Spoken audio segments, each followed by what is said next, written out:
In this video, I'll be sharing with you how you can transfer money between your broker accounts and interactive brokers. Now, in order to achieve this, ensure that you're using the web browser.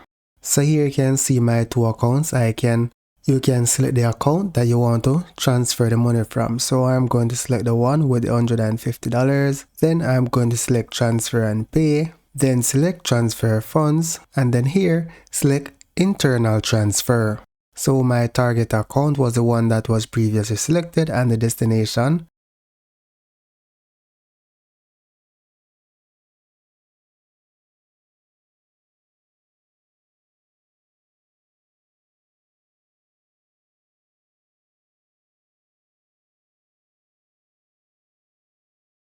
is the one with the $1,400. So here I'm just going to select continue. I'm going to specify the amount that I want to transfer and then select submit.